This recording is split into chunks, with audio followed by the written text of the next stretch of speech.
जैसे आप लोग जानते हैं, जमात इस्लामी हिंद के जानिब से पूरे कर्नाटक में एक अभियान चलाया जा रहा है, आओ पैगंबर मोहम्मद सल्लल्लाहु अलैहि वसल्लम को जाने। और आज के संदर्भ में, आज के वातावरण में इसकी बहुत इम्पोर्टेंस है, इसलिए कि मिस इन्फॉर्मेशन है, प्रोपेगेंडा है, और मिस इन्फॉर्मेशन को काउंटर करना होगा तो सही इन्फॉर्मेशन लोगों तक पहुंचाना होगा। यही तरीका है। नफ़रत का जवाब नफ़रत नहीं हो सकता। नफ़रत को इसी तरह हमको मिटाना होगा और लोगों के दिलों में एक नरमी पैदा करना होगा। सही बात अगर जाएगी लोगों के पास, हमारे हिंदू भाई बहुत बड़ी तादाद में अच्छे लोग हैं, उनको समझाया नहीं गया है। प्रोपेगेंडा होता है तो हर आदमी उससे इम्प्रेस हो जाता है। उसको काउंटर करने के लिए सही बात अगर जाएगी तो वो सही बात तो उनके दिल की पुकार होगी ना। नबी करीम सल्लल्लाहु अलैहि वसल्लम का जो पैगाम है वो कुरान का पैगाम है, और कुरान का पैगाम हो, नबी करीम सल्लल्लाहु अलैहि वसल्लम की बात हो, वो इंसान के दिलों को छूती है। उसकी फितरत की पुकार है, उसकी आत्मा की पुकार है। हमने उसको पहुंचाया नहीं है। तो यही तरीका है कि इस पैगाम को, नबी करीम सल्लल्लाहु अलैहि वसल्लम कौन थे, उनका पैगाम क्या था, उनकी शिक्षा क्या थी, उनका संदेश क्या था, उनका जीवन, उनका पूरा संघर्ष लोगों तक पहुंचाना चाहिए। तो बहुत सी गलतफहमियां दूर होंगी, दिल नरम होंगे, मिलजुल कर अपने देश में हम प्रगति और उन्नति के लिए काम कर सकेंगे। और ये काम हमने किया नहीं है, किया भी है तो छोटे पैमाने पर किया है। अब हालात ऐसे हैं कि बड़े पैमाने पर हमको ये काम करना होगा। और मिसाल के तौर पर 25 करोड़ मुसलमान हिंदुस्तान में रहते हैं, उसका 10% भी अगर हम ले लेते हैं तो 2.5 करोड़ हो गए। और एक एक फ़र्द अगर 10-10 लोगों तक इस्लाम का पैगाम पहुंचाता है, ख़ुद इस्लाम के तालीमात पर अमल करता है, अपने ज़िंदगी में उसका नमूना पेश करता है, और अपने सर्कल ऑफ इन्फ्लुएंस में हर इंसान के रवाबित होते हैं ना, ऑफिस के कलीग्स होते हैं, जिस कॉलेज में पढ़ता है उसके फ्रेंड्स होते हैं, जहाँ व्यापार करता है उसके नेबर्स होते हैं। अपने अपने सर्कल ऑफ इन्फ्लुएंस में 10-10 लोगों तक भी अमलन और कौलन, अपने अमल से भी और अपने ज़बान से भी इस्लाम का पैगाम अगर 10 लोगों तक पहुँचाए तो 2.5 करोड़ इंटू 10 मल्टीप्लाई, 25 करोड़ लोगों तक इस्लाम पहुँचा, उनके दिल नरम हुए। ये मैं सिर्फ 10% की बात कर रहा हूँ। आप इमेजिन कीजिए अगर मिल्लत इस्लामिया का एक बड़ा हिस्सा अगर ये काम करने लगे तो बहुत फ़र्क होगा। और धर्म तो बताना चाहिए कि धर्म तो जोड़ने के लिए आया है, तोड़ने के लिए कहाँ आया है। ये तो गलत उपयोग हो रहा है धर्म का। हमारा आपका पैदा करने वाला तो एक है, वो नहीं चाहता कि इस धरती पर नफ़रत हो, घृणा हो, शत्रुता हो, रिवेंज हो, खून खराबा हो। वो तो चाहता है कि ये धरती स्वर्ग बने, अमन हो, शांति हो। और हर ज़माने में, हर युग में जो खुदा ने अपने पैगंबरों को भेजा, यही पैगाम लेकर आए, अमन और शांती का पैगाम। आज या ठिकाणी एक अतिशय उत्कृष्ट अशा कार्यक्रमाचं आयोजन करून मोहम्मद पैगंबर प्रॉफेट यांचा जे कार्य आहे, या कार्याची माहिती सगळ्यांना करून देण्यासाठी आज एक अतिशय चांगला कार्यक्रमाचं आयोजन इथं करण्यात आलं आहे। आणि त्या दृष्टिकोनातून मोहम्मद पैगंबर यांच्या जीवनावरील काही पुस्तकांचं कन्नड भाषेमध्ये भाषांतर करून कन्नड भाषिकांसाठी मोहम्मद पैगंबरांचं जे तत्त्वज्ञान आहे ते तत्त्वज्ञान देण्यासाठी त्यांनी या ठिकाणी प्रयत्न केलेला आहे। याच्या आधी त्यांनी मराठीतूनही अशा प्रकारची पुस्तकं प्रदर्शित केलेली आहेत आणि जेणेकरून या दृष्टिकोनातून की ह्या संबंध विश्वामध्ये शांती राहावी या दृष्टिकोनातून आणि आपल्या भारतामध्ये जे विविध धर्म आहेत, विविध भाषा बोलणारे लोक आहेत, त्या साऱ्यांच्यामध्ये सौहार्द निर्माण व्हावा आणि त्यांना मोहम्मद पैगंबर काय आहेत याची माहिती व्हावी या दृष्टिकोनातून त्यांनी जो प्रयत्न चालवलेला आहे तो अत्यंत स्तुत्य असा प्रयत्न आहे। आजकाल भारतातल्या एकंदरीतच जर आपण परिस्थिती पाहिली तर एका धर्माविरुद्ध दुसऱ्या धर्माच्या तरुणांमध्ये वगैरे अशा प्रकारच्या एक गोंधळ निर्माण होण्याची परिस्थिती निर्माण झालेली असताना त्यांचं हे कार्य अतिशय मोलाचं आहे असं मला वाटतं. आणि त्या दृष्टिकोनातून आपण एकमेकाला समजावून घेण्याच्या दृष्टिकोनातून मोहम्मद पैगंबरांनी जे काही तत्त्वज्ञान सांगितलेलं आहे, जगाचा जो निर्माता आहे त्यांच्या सांगण्यावरून त्यांनी सांगितलेलं सगळं हे जे तत्त्वज्ञान आहे ते तत्त्वज्ञान पाहिल्यानंतर आपल्याला असं दिसून येईल की आज जे भारतामध्ये वेगवेगळ्या प्रकारचे कायदे बनत आहेत ते कायदे त्याचवेळी त्यांनी सांगितलेले होते. विशेषतः महिलांना मान सन्मान देण्याची बात असेल किंवा पर्यावरणाचं राहस असेल. पर्यावरणामध्ये त्यांनी सांगितलेलं आहे की आपण एखादं झाड जर तोडलं तर त्या झाडाच्या ठिकाणी तुम्ही दुसरं झाड लावलं पाहिजे. आज हे कायदे केले गेलेले आहेत. किंवा या सगळ्या गोष्टींच्या संदर्भामध्ये आज या संस्थेनं जो कार्यक्रम आयोजित केलेला आहे त्यामध्ये भाग घेताना आम्हाला आनंद याचा वाटतो की आपण साऱ्यांनी मिळून एकत्र येऊन या भारत देशाची एकता कशाप्रकारे राखता येईल हे आपण पाहिलं पाहिजे. आणि ते पाहण्याचं काम ही सगळी जी मंडळी करत आहेत त्याच्यामध्ये सहभागी होण्याचं भाग्य आम्हाला लाभलं. त्यांनी ही संधी आम्हाला आज दिली याबद्दल मी त्यांचे मनःपूर्वक आभार मानतो. ಮೆಹಬೂಬ್ ಅಲಿ ಬೆಳಗಾವಿ ಸಾಹೇಬರಿಗೆ ಅವರು ಅತ್ಯಂತ ಸರಳವಾದ ಭಾಷೆಯಲ್ಲಿ ನಮ್ಮ ಮುಂದೆ ಪ್ರವಾದಿ ಸಲ್ಲಲ್ಲಾಹು ಅಲೈಹಿ ವಸಲ್ಲಮರ ಸಂದೇಶದ ಜೊತೆಗೆ ಕುರಾನಿನ ಅತ್ಯಂತ ಸರಳವಾದಂತಹ ಸೂತ್ರಗಳನ್ನು ಸಹ ನಮ್ಮ ಮುಂದೆ ಓದಿ ಅವರ ಅನುಸಾರ ನಮ್ಮ ಮುಂದಿದ್ದಾರೆ.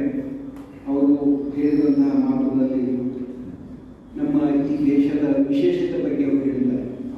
ಈ ದೇಶ ವಿವಿಧತೆಯಲ್ಲಿ ಏಕತೆಯನ್ನು ಕಾಣುವಂತಹ ದೇಶ.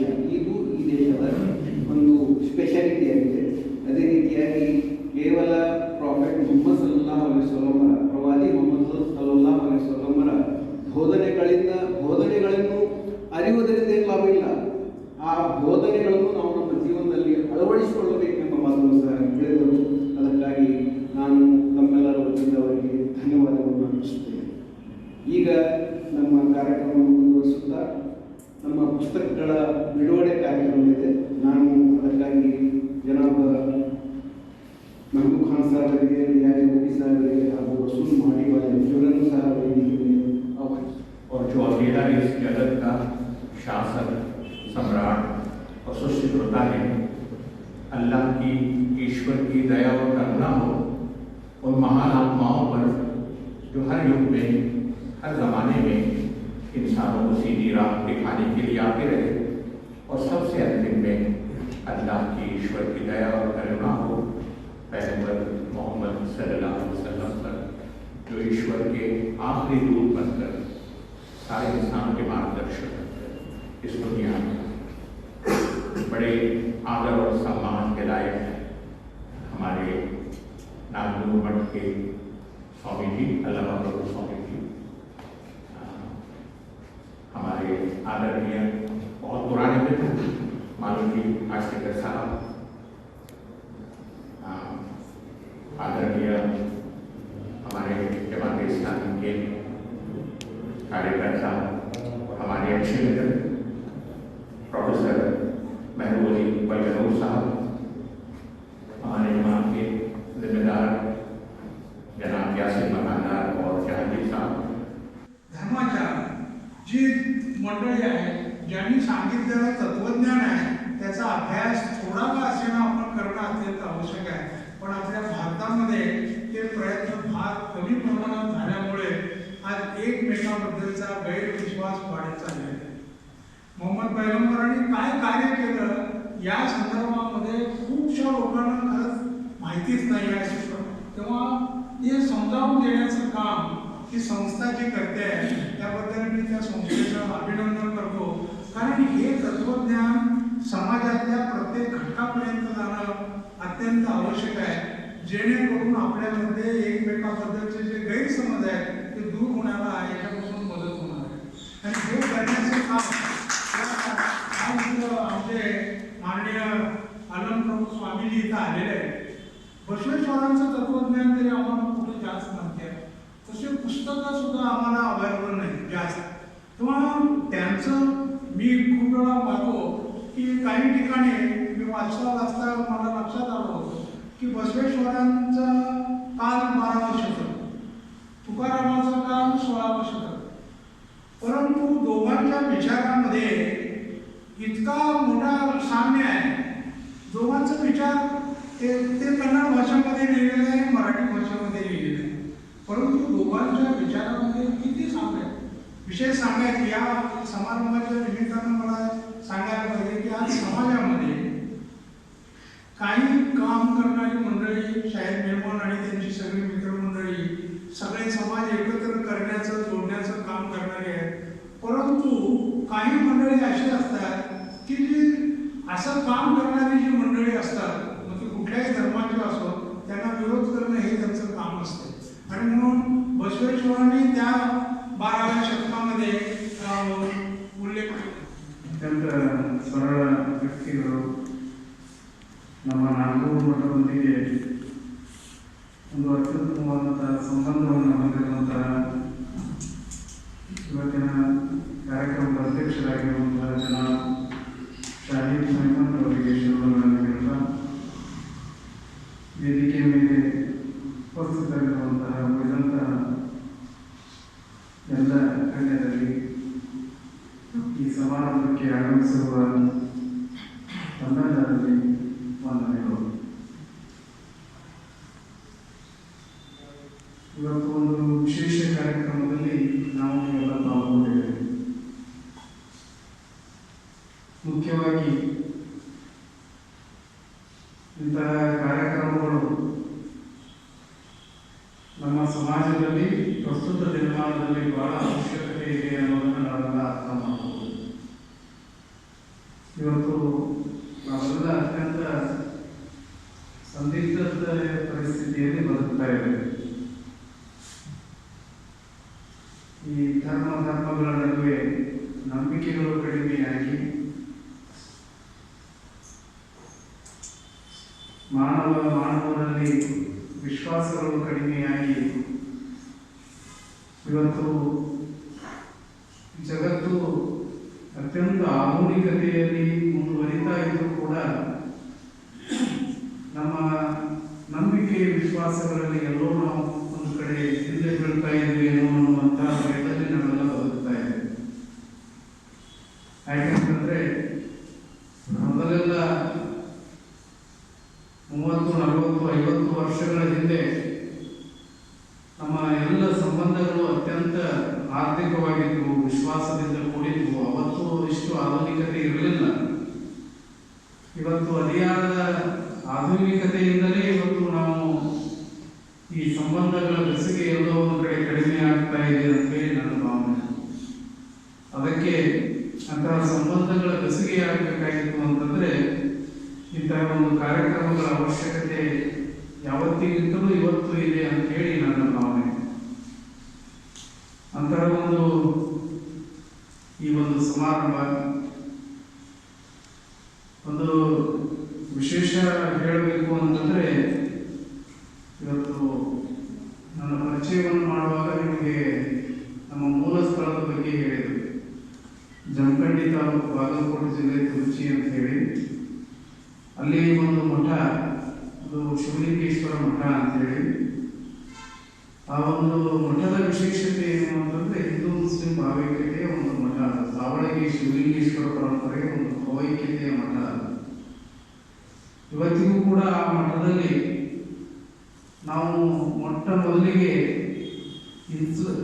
ಏನು ಇಸ್ಲಾಂ ಸಂಪ್ರದಾಯದ ಒಂದು ಮೊಟ್ಟ ಮೊದಲಿಗೆ ಮುಂಜಾನೆ ಎದ್ದ ತಕ್ಷಣ ಇಸ್ಲಾಂ ಸಂಪ್ರದಾಯದ ಗೌರಿಯನ್ನು ತಾವೆಲ್ಲರೂ ಹೋಗೊಟ್ಟು ಈ ಕಾರ್ಯಕ್ರಮವನ್ನು ಯಶಸ್ವಿಗೊಳಿಸಿದ್ದೀರಿ ಹಾಗೂ ಈ ಕಾರ್ಯಕ್ರಮಕ್ಕೆ ಒಂದು ಶೋಭೆಯನ್ನು ಉಂಟು ಮಾಡಿದ್ದೀರಿ. ತಮಗೆಲ್ಲರಿಗೂ ನಾನು ಬಹಳ ತುಂಬ ಕೃತಜ್ಞನಾಗಿದ್ದೇನೆ ಮತ್ತು ತಮಗೆಲ್ಲರಿಗೂ ನಾನು ಧನ್ಯವಾದಗಳನ್ನು ಅರ್ಪಿಸುತ್ತೇನೆ. ಕೊನೆಯದಾಗಿ ನಾನು ಪ್ರವಾದಿ ಮೊಹಮ್ಮದ್ ಸಲ್ಲಲ್ಲಾಹು ಅಲೈಹಿ ವಸಲ್ಲಂ ಅವರು ಇಡೀ ಮಾನವ ಕುಲಕ್ಕೆ ಒಂದು ಆಹ್ವಾನವನ್ನು ಕೊಟ್ಟರು. ನಾವು ಇಲ್ಲಿಂದ ಈ ಜೀವನವನ್ನು ತ್ಯಜಿಸಿದ ನಂತರ ನಮಗೆ ನಮ್ಮೆಲ್ಲರನ್ನು ಸೃಷ್ಟಿಸಿದಂತಹ ಆ ಮಹಾನ್ ಪ್ರಭು 3 ಪ್ರಶ್ನೆಗಳನ್ನು ಕೇಳುತ್ತಾನೆ. ಆ 3 ಪ್ರಶ್ನೆಗಳ ಉತ್ತರವನ್ನು ನಾವು ಕೊಡದೇ ಇದ್ದರೆ ನಮಗೆ ಮುಕ್ತಿ ಸಿಗುವುದಿಲ್ಲ. ಆ 3 ಪ್ರಶ್ನೆಗಳು ಯಾವೆಂದರೆ, ನಿನ್ನ ಯೌವನವನ್ನು ಎಲ್ಲಿ ಕಳೆದೆ, ನಿನ್ನ ಸಂಪತ್ತನ್ನು ನೀನು ಎಲ್ಲಿ ಖರ್ಚು ಮಾಡಿದೆ, ಹಾಗೂ ನಿನಗೆ ಕೊಟ್ಟಂತಹ ವಿದ್ಯೆಯನ್ನು ನೀನು ಎಲ್ಲಿ ಉಪಯೋಗಿಸಿದೆ. ಈ 3 ಪ್ರಶ್ನೆಗಳ ಉತ್ತರವನ್ನು ಇಡೀ ಮಾನವ ಕುಲ ಕೊಡದೇ ಇದ್ದರೆ ಅವನಿಗೆ ಮುಕ್ತಿ ಸಿಗಲು ಸಾಧ್ಯವಿಲ್ಲ.